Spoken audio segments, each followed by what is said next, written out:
We are today studying Footprints Without Feet for class 10th.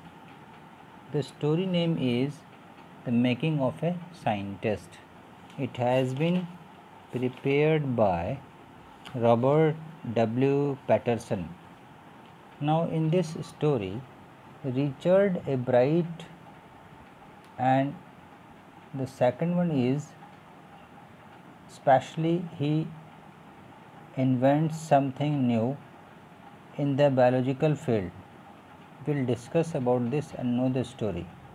इस story में Richard a bright को biochemistry और molecular biology के लिए शियर्ल प्लो अवार्ड और शियर्ल स्कॉलर अवार्ड मिलता है, जो तितलियों के प्रति बहुत ज़्यादा जिसको आकर्षण होता है, और इस तरह से बटरफ्लाई की वर्ल्ड ने उसके लिए तरह तरह की इन्वेंशन के लिए साइंस के दरवाजे खोल दिए. Now will study the passage paragraph one by one and will understand the story. At the age of 22, a former Scout of the Year excited the scientist world with a new theory on how cells work. Richard H. E. Bright and his college roommate explained the theory in an article in the Proceedings of the National Academy of Science. एक पुराने पूर्ववर्ती वर्ष के सर्वश्रेष्ठ स्वयंसेवक ने 22 years की अवस्था में एक नए आइडियोलॉजी को सेल कैसे कार्य करता है से विज्ञान की दुनिया को आश्चर्यचकित कर दिया.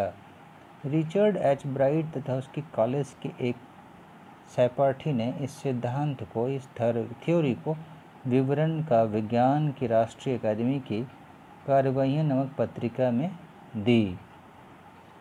It was the first time this important scientific journal had ever published the work of college students in sports that would be like making the big leagues at the age of 15 and hitting a home run your first time at bat.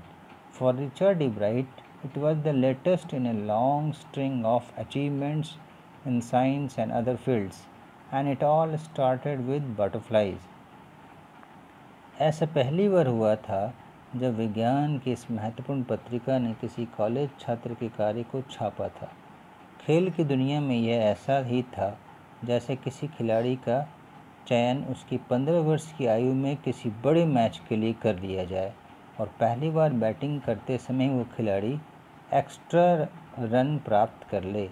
Richard a bright के लिए यह उसके विज्ञान तथा दूसरे क्षेत्रों से प्राप्त की गई अचीवमेंट्स की एक कड़ी थी और इन सब की शुरुआत बटरफ्लाई से हुई थी. An only child, a bright grew up north of Reading, Pennsylvania. There wasn't much I could do there, he said. I certainly couldn't play football or baseball with a team of one. But there was one thing I could do, collect things. एकमात्र बच्चा होने के कारण a bright Pennsylvania के उत्तर में बड़ा हुआ.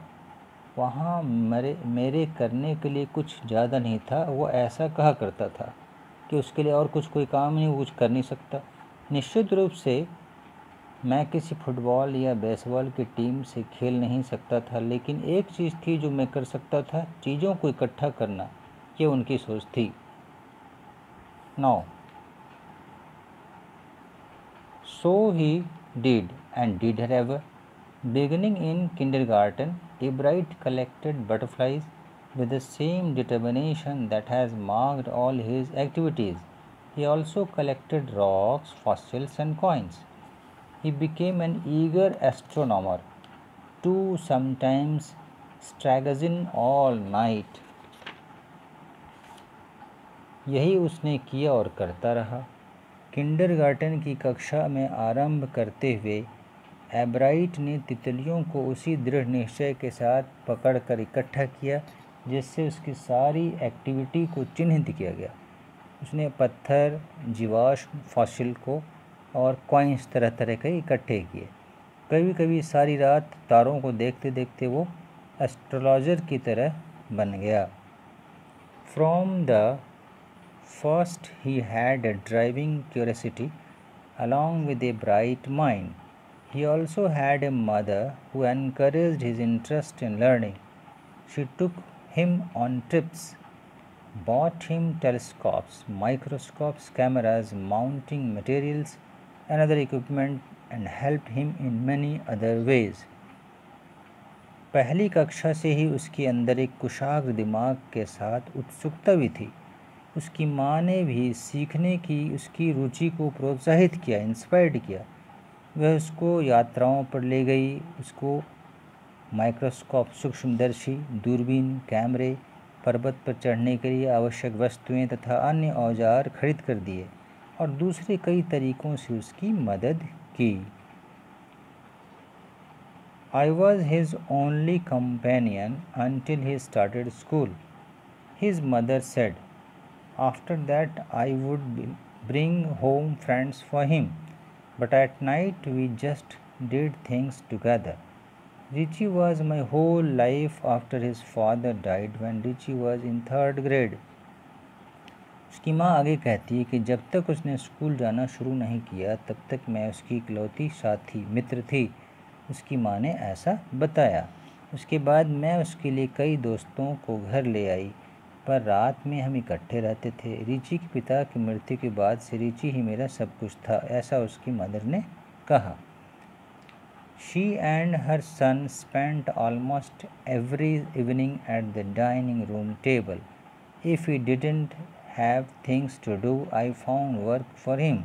Not physical work, but learning things, his mother said.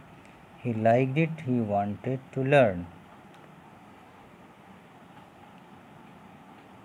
वह और उसका बेटा लगभग प्रतिदिन शाम को भोजन की मेज पर इकट्ठा होते थे। यदि उसके पास कोई काम नहीं होता था तो मैं उसके लिए काम ढूंढती थी, फिजिकल वर्क बल्कि मेंटल वर्क भी, उसकी माँ ने कहा। वह उसे पसंद करता था, वह सीखना चाहता था। And learn he did. He earned top grades in school. On everyday things he was just like every other kid, his mother said. और उसने सीख भी लिया। उसने स्कूल में उच्च स्थान प्राप्त किया। रोज़मर्रे के कामों में तो वह अन्य साधारण बच्चों के जैसा ही था। By the time he was in 2nd grade, Ebright had collected all 25 species of butterflies found around his hometown. अब नीचे की लिस्ट में जितनी तितलियों की लिस्ट दी गई उसके अनुसार उसने अपने नज़दीक के शहर के घर के पास बहुत सारे तितलियों के प्रकार को इकट्ठा किया, जैसे कि गोज़ेमर विंग बटरफ्लाइज जिसमें बहुत सारे हैं, वाइट एम, हेयरस्ट्रैक, एकेडमियन हेयरस्ट्रैक और इस तरह से ब्रॉन्ज, कॉपर। सेकंड टाइप है वूड निम्स एंड सैटायर्स जिसमें eyed brown, wood nymphs, grayling, mourning cloak. Third type है कि ब्रूश फुटेड बटरफ्लाई जिसमें variegated, fritillary, Harris, checkerspot, pearl, crescent, ऐसे बहुत सारे तरह तरह की तितलियों को इकट्ठा करना शुरू किया। That probably would have been the end of my butterfly collecting, he said. But then my mother got me a children's book called The Travels of Monarch 10. That book, which told me how monarch butterflies migrate to Central America, opened the world of science to the eager young collector. शायद वह मेरी तितलियों को एकत्रित करने का अंत था, ऐसा वो कह रहा था। पर तभी मेरी माँ ने मुझे एक बच्चों की पुस्तक दी जिसका नाम था सम्राट 10th की दशम यात्राएं, यानी राजा की 10वीं यात्राएं। वह किताब जो बताती थी कि तितलियों में जो सम्राट थी वो कैसे मध्य अमेरिका पहुंच गई। और जिस जिज्ञासु युवा संग्रहकर्ता जितने भी कलेक्टर थे युवा, उनके सामने विज्ञान की दुनिया को बहुत सारे ऑप्शंस खुल गए। At the end of the book, readers were invited to help study butterfly migrations.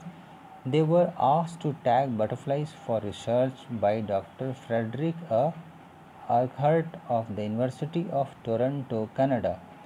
Ebright's mother wrote to Dr. Urquhart, and soon Ebright was attaching light adhesive tags to the wings of monarchs. Anyone who found a tagged butterfly was asked to send the tag to Dr. Urquhart. इस तरह से पुस्तक के अंत में पाठकों को लिखकर आमंत्रित किया गया था कि वे तितलियों के प्रव्रजन के अध्ययन में सहायता करें। टोरंटो विश्वविद्यालय, जो कनाडा में है, के डॉक्टर फ्रेडरिक ए आर्कहर्ट के द्वारा रीडर्स से कहा गया, पाठकों से कहा गया कि वे शोध के लिए, रिसर्च के लिए तितलियों को बांध कर रखें।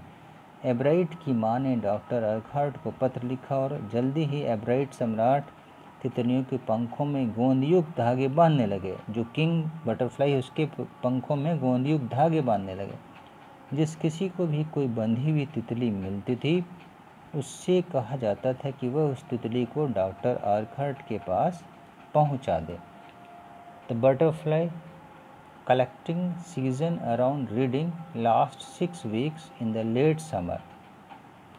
If you are going to chase them one by one, you won't catch very many. So the next step for Ebright was to raise a flock of butterflies. He would catch a female monarch, take her eggs and raise them in his basement through their life cycle, from egg to caterpillar to pupa to adult butterfly. Then he would tag the butterfly wings and let them go. For several years, his basement was home to thousands of monarchs in different stages of development. Reading नामक जगह के पास तितलियों को पकड़ने का समय गर्मियों के अंत में 6 वीक्स तक चलता रहा।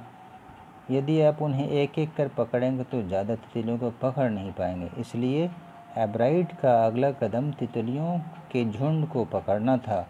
वह एक मादा मोनार्क को पकड़ता, उसके अंडे लेता और अपने बेसमेंट के तहखाने के उनके जीवन चक्र के अनुसार अंडे से कैटरपिलर, कैटरपिलर से प्यूपा और प्यूपा से एडल्ट बटरफ्लाई तक विकसित करता हुआ देखता था। फिर वह तितलियों के पंखों पर टैग बांधकर उड़ा देता था। कई वर्षों तक बेसमेंट में उन तितलियों का घर बना रहा, जो डेवलपमेंट के डिफरेंट स्टेजेस से वो गुजरते थे। अब ग्राफ में देखा जाए, गोज़मर विंग्ड की संख्या पाई गई लगभग 8। वुड निम्फ्स एंड सटायर टाइप की जो बटरफ्लाई थी वो 2 पाए गए। ब्रूश फुटेड टाइप की जो बटरफ्लाई थी वो लगभग 10 की संख्या में पाई गई, सबसे ज़्यादा पाए गए।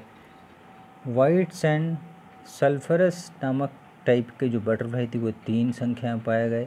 ये सारे के सारे 6 हफ्तों कलेक्शन थी। मोनार्च एक थे, स्नॉट भी एक थे।